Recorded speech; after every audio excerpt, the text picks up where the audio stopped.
Salutations and bienvenue, my name is Collector X and this is Sunfire and Big Hero 6. Yes, I'm doing this review because the movie just came out. I haven't seen it yet, but I will. But in the meantime, let's look at the original comic. But first, a little context regarding this theme. So apparently Japan has no superheroes, except for the ones that it actually has. And speaking of Super Sentai and Marvel, there is this Tokusatsu Spider-Man in which he had a freaking mech. And that show is responsible for the creation of Super Sentai, or Power Rangers. The idea of giving them giant robots in order to fight giant fucking monsters. Pretty awesome. And speaking of giant robots and the Marvel Universe, they once had Red Ronin, a giant fucking robot created to fight Godzilla. Unfortunately, Marvel doesn't own Godzilla anymore, so he hasn't been used that much. Okay, what was I talking about again? Oh yeah, Sunfire and Big Hero 6. So let's begin with the comic, shall we?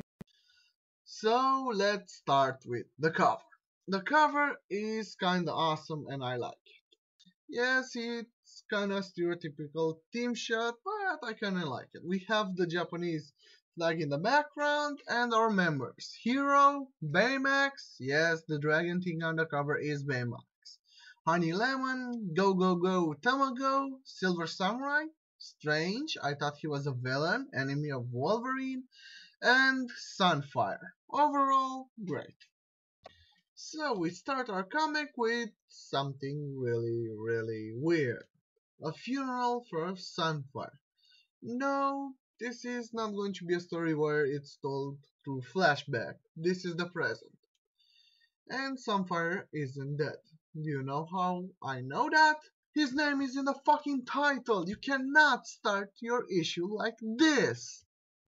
So after that, it's a school day, so Baymax helps Hero to get off the bed and putting him in the shower. Question, why would you program a robot like this? So Hero arrives at the school and finds out that Honey Lemon is tracking him, so he decides to impress her by banging his head near the door. We saw that he can be stupid, now let's see how smart he is.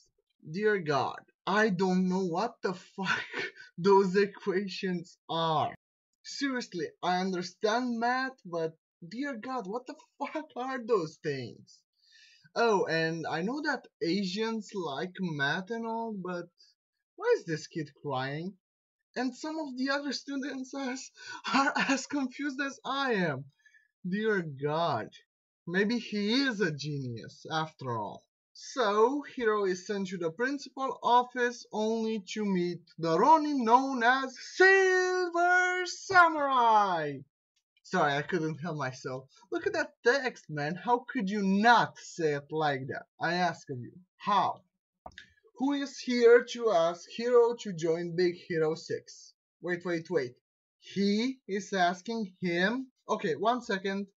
Okay, found it. Isn't he like a villain, enemy of Wolverine, and he did use Red Ronin in that issue to fight him and Sunfire? So he's a hero now. Okay, maybe this will be a redemption story for him making up for his past mistakes. Also, he's the leader of the team. Yeah, putting a villain in charge.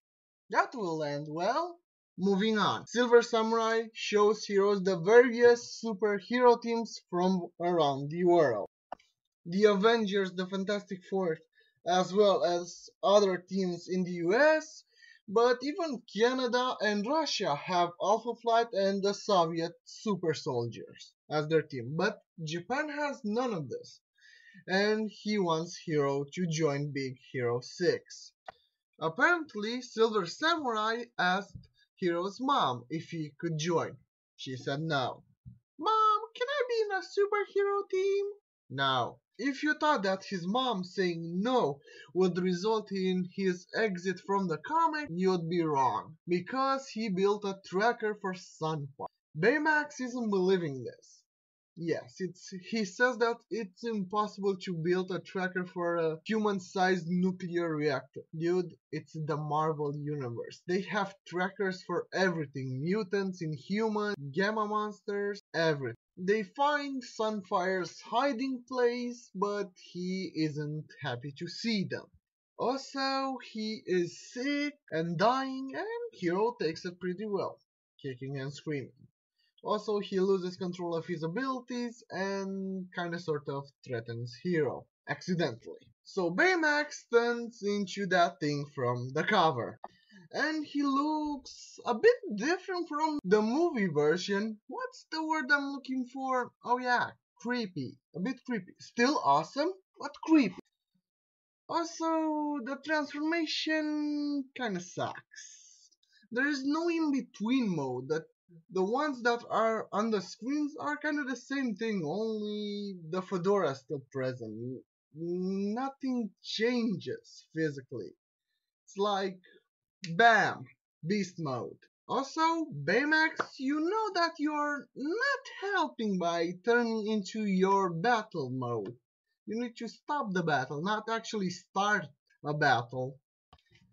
Hero tries to stop them from fighting, and he might have succeeded if the rest of the team hadn't showed up. So yeah, needless to say, Round one, fight! so Go Tamago uses, I don't even know how to describe this, Sonic's dash attack? Fire spinball? Anyway, she uses this in order to get Hero out of danger.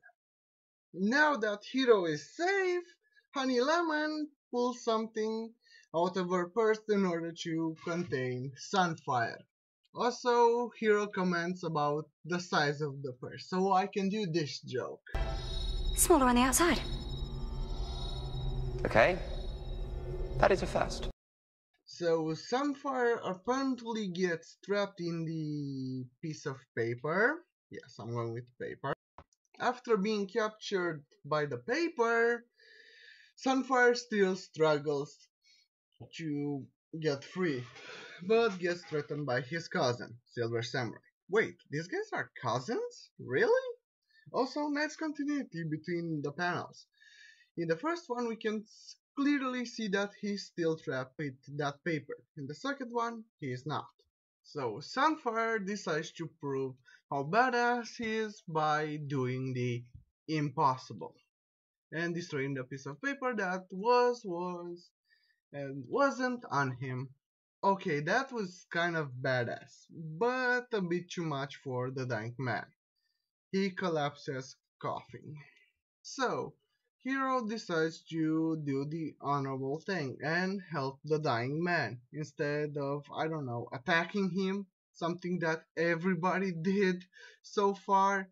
Really, he's fucking dying. Why the fuck would you guys attack him? So this is why Hero is the smart one.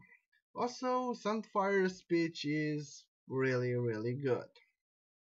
So Sunfire joins Big Hero 6 in order to find a cure. Meanwhile, Hero and Baymax have returned home, and Baymax proceeds to turn back into Butler mode with really no in-between modes. Kinda disappointing. And you might think that, hey, this is the last that we see of Hero. He returns to his normal life, and everything goes back to normal, but nope.